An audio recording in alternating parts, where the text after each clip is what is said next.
Hello my dear friend, स्वागत है आपका एक बार फिर हमारे यूट्यूब चैनल में। और आज की ये कहानी आपको बहुत कुछ सिखाने वाली है। अगर ये कहानी आप पूरी सुनते हैं तो आप अभी से अपना समय बर्बाद करना बंद कर देंगे। तो इस कहानी को पूरी ज़रूर सुने। दोस्तों, एक बार गौतम बुद्ध अपने भिक्षुओं के साथ एक वृक्ष के नीचे बैठ विश्राम कर रहे थे। उस वृक्ष की छांव में बुद्ध अपने भिक्षुओं की जिज्ञासा दूर कर रहे थे। बुद्ध के सभी भिक्षु एक एक करके उनसे प्रश्न पूछ रहे थे और गौतम बुद्ध उनके प्रश्नों का उत्तर दे रहे थे। बुद्ध के उन भिक्षुओं में कुछ भिक्षु ऐसे भी थे जो कुछ समय पहले ही संघ से जुड़े हुए थे, जिसके कारण अभी उनके भीतर वह समझ पैदा नहीं हुई थी जो गौतम बुद्ध के प्रवचनों को समझ सकें। गर्मियों का समय था, सूरज अपने चरम पर था और चारों तरफ धूप ही धूप थी। लेकिन उस वृक्ष के कारण बुद्ध और उनके सभी भिक्षु आराम से छांव में बैठे हुए थे। इतने में ही गौतम बुद्ध के एक भिक्षु की नज़र एक बूढ़े व्यक्ति पर पड़ती है जो उस वृक्ष के पास से ही गुजर रहा था।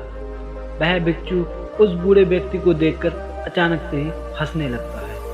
उस बूढ़े व्यक्ति की उम्र बहुत ज़्यादा हो गई थी, जिसके कारण उसकी कमर मुड़ गई थी।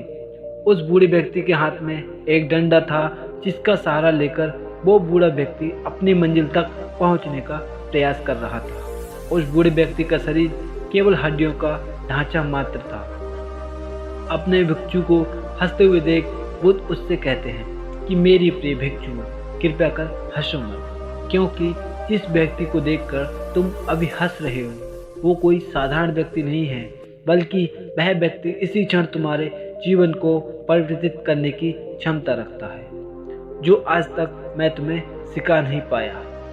वह ये बूढ़ा व्यक्ति तुम्हें सिखा रहा है।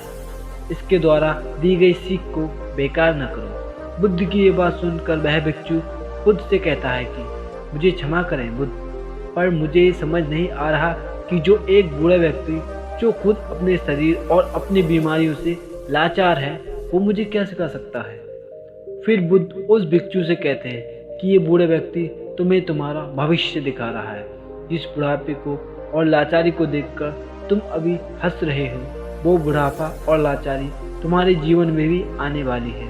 वह बूढ़े व्यक्ति तुमसे कह रहा है कि अभी समय है, इस स्वस्थ शरीर पर अच्छे कर्म करने के लिए उपयोग करो। अगर तुम्हारा ये स्वस्थ शरीर तुम्हारे हाथ से निकल गया तो फिर से वापस नहीं आएगा। और अभी तुम्हारा ये शरीर सही से काम कर रहा है, जैसे कि तुम्हारे हाथ, पैर, आँख, कान और ये सभी चीज़ें सही से काम कर रही हैं। क्या ये छोटी बात है और क्या तुम इसे मामूली सी बात समझ रहे हो? ये घटना कोई साधारण घटना नहीं थी जो अभी तुम्हारे साथ घटी, और ये घटना तुम्हारे जीवन को बदलने की क्षमता रखती है। ठीक इसी तरह की घटना ने मेरा जीवन बदला था और इस तरह की घटना के कारण ही मैं आज बुद्ध हूँ। फिर वह भिक्षु बुद्ध से कहता है कि क्षमा करें बुद्ध, परंतु मेरे मन में ये विचार ही नहीं आया कि मैं उस बूढ़े व्यक्ति से कुछ सीख सकता हूँ। उसे देखकर केवल मुझे हंसी आ गई। ऐसा इसलिए हुआ क्योंकि तुम्हें अपने भीतर कहीं ना कहीं लगता है कि जिस स्थिति में आज वो बूढ़ा व्यक्ति है, उस स्थिति में तुम कभी नहीं आओगे। जिस बुढ़ापे का और लाचारी का सामना आज वो बूढ़ा व्यक्ति कर रहा है, तुम्हें लगता है कि उसका सामना तुम कभी नहीं करोगे, इसलिए तुम उस बूढ़े व्यक्ति को देखकर हंस पाए। तुमने सच्चाई को नज़रअंदाज कर, अगर तुम सच्चाई को देख लेते तो चाहकर भी अपने आंखों के आंसुओं को नहीं रोक पाते, परंतु तुमने सत्य को अनदेखा कर दिया और तुम बहुत बड़ी संभावना से चूक गए। बुद्ध की ये बात सुन वो भिक्षु बुद्ध से क्षमा मांगता है और ये निश्चय करता है कि वह अपने स्वास्थ्य का उपयोग अपने अहंकार को बढ़ाने में नहीं, बल्कि परम सत्य को पाने में करेगा। दोस्तों, जो लोग इस कहानी को पढ़ रहे हैं या सुन रहे हैं, हो सकता है कि आप बड़ी बड़ी समस्या में हो या हो सकता है कि आप परेशानी में हो, लेकिन फिर भी एक बात को हमेशा ध्यान में रखना कि जब तक आपका स्वास्थ्य ठीक है तब तक आप किसी भी बड़ी से बड़ी समस्या से बाहर आ सकते हैं। इसलिए बुद्ध ने कहा है कि हमारा स्वास्थ्य हमारा सबसे बड़ा उपहार है जो हमें इस सृष्टि से मिला हुआ है, इसलिए इसका उपयोग सही से करें। आपको ये गौतम बुद्ध की शिक्षाप्रद कहानी कैसी लगी, कृपया हमें नीचे कमेंट बॉक्स में कमेंट करके ज़रूर बताएं। और अगर आप हमारे चैनल पर नए हैं तो हमारे चैनल को सब्सक्राइब करें। हम आपके लिए ऐसे ही शिक्षाप्रद मोटिवेशनल स्टोरी लाते रहेंगे। धन्यवाद।